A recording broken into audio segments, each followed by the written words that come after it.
The hospital room is quiet, save for the soft beeping of a monitor in the corner. Remy Ma lies in the bed, her face pale but composed, her hands folded over the thin blanket. Papoose sits beside her, his chair pulled close, one hand gripping hers tightly. His eyes are red-rimmed, and he's trying to keep it together, but the weight of the moment is heavy. The doctor's words from earlier still echo in his head. It's advanced. We've done all we can. The room feels smaller than it is, the air thick with unspoken fears. Rem, Papoose starts, his voice low, almost a whisper. He clears his throat, trying to steady himself. You heard what the doc said, right? They're saying it's too late, but I don't believe that. I can't. Remy turns her head to look at him, her eyes soft but tired. She squeezes his hand weakly. Papoose, you don't gotta sugarcoat it for me. I was in the room. I heard him. Her voice is calm, but there's a tremor beneath it, like she's holding back a storm. He shakes his head, leaning forward, his elbows resting on his knees. Nah, you don't get it. I'm not letting this be the end. We've been through too much, Rem. Prison, the streets, all of it. You're a fighter. You've always been a fighter. His voice cracks, and he wipes at his eyes quickly, like he's embarrassed to let the tears show. Remy manages a small smile, but it doesn't reach her eyes. I know you want to fight this for me, Pap, but sometimes it ain't about fighting. Sometimes it's about accepting what's coming. Accepting? Papoose's voice rises, and he stands up, pacing the small space beside the bed. You expect me to just accept this? To just sit here and watch you slip away? He stops, his hands clenching into fists. He turns away, facing the window, his shoulders shaking. I can't do that, Rem. I can't lose you. Remy watches him, her heart aching. She's seen him strong, seen him hold it down for her through 6 years of prison, through the rumors, the fights, the world tearing at them. But this is different. This is breaking him in a way she's never seen. Come here, she says softly, patting the bed. Papoose hesitates, then sits on the edge of the mattress, his head bowed. She reaches out, touching his face, her fingers tracing the lines of worry etched there. You remember when we got married? Over the phone, me in that damn cell. You out here holding it down? You promised me forever, Pap, and I believed you. I meant it, he says fiercely, looking up at her. I still mean it. That's why I'm not giving up. We'll find another doctor, get a second opinion, third, fourth, whatever it takes. There's gotta be something they can do. Remy sighs, her hand dropping back to the blanket. I'm tired, Pap. I've been fighting my whole life. Against the streets, the system, myself. And I'm not saying I'm giving up, but what if this is the one fight I can't win? Her words hit him like a punch. He leans forward, resting his forehead against hers, his breath shaky. Don't talk like that. Please. You're my everything, Rem. You and Reminisce. Y'all are my world. I don't know how to do this without you. Remy's eyes glisten, but she blinks back the tears. You're gonna be fine, Pap. You're strong. You'll take care of our girl. Make sure she knows who her mama was. Tell her I was a badass, okay? She tries to laugh, but it comes out as a sob. Papoose pulls back, shaking his head. Stop it, Rem. You're gonna tell her yourself. You're gonna be there for her first day of school, her graduation, all of it. We're gonna do this together, like we always have.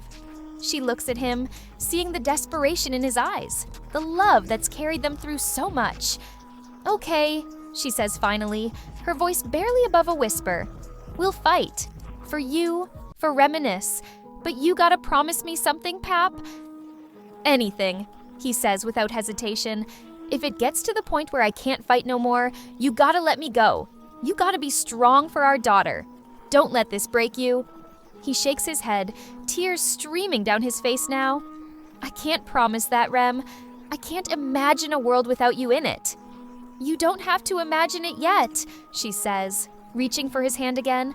I'm still here, and I'm not going anywhere without a fight.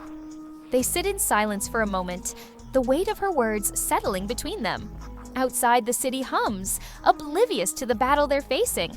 Papoose wipes his face, trying to pull himself together. I'm calling every specialist in the country, he says, his voice firmer now. I'm getting you the best care, Rem. Money ain't an issue.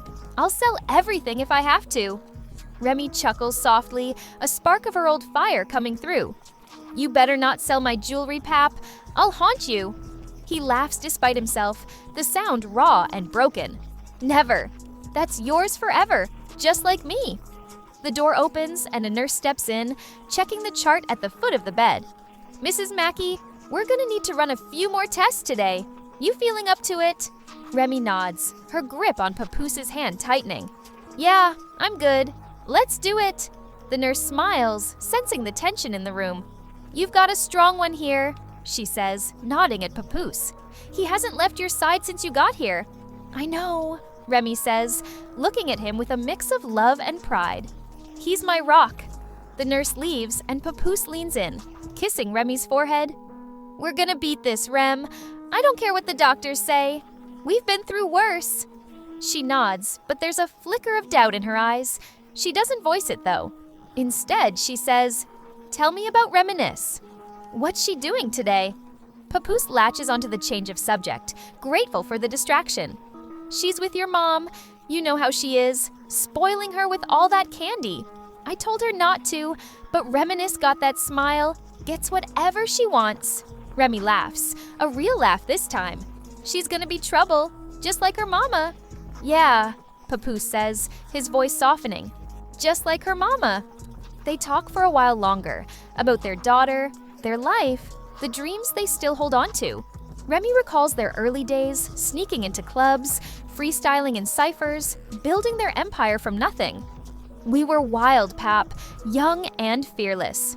Papoose nods, smiling faintly. Still fearless, Rem. That's you. The fear is still there, lurking in the corners of the room, but for now, they push it aside. They've always been fighters, together, and they're not ready to give up yet. As the afternoon fades, Papoose pulls out his phone, scrolling through contacts. I'm serious, Rem. I'm calling every doctor I can find. We're not done. Remy watches him, her heart swelling with love. I know you are, Pap. I know. He looks at her, his eyes fierce with determination. We're gonna make it, Rem. You hear me? We're gonna make it. She nods, holding his gaze. Together, she says. Together, he echoes, and for the first time since the diagnosis, he feels a spark of hope. It's small, fragile, but it's there. And for now, it's enough. The hospital room is quiet, save for the soft beeping of a monitor in the corner. Remy Ma lies in the bed, her face pale but composed, her hands folded over the thin blanket. Papoose sits beside her, his chair pulled close, one hand gripping hers tightly. His eyes are red-rimmed, and he's trying to keep it together, but the weight of the moment is heavy. The doctor's words from earlier still echo in his head. It's advanced. We've done all we can. The room feels smaller than it is, the air thick with unspoken fears. Rem, Papoose starts, his voice low, almost a whisper. He clears his throat, trying to steady himself.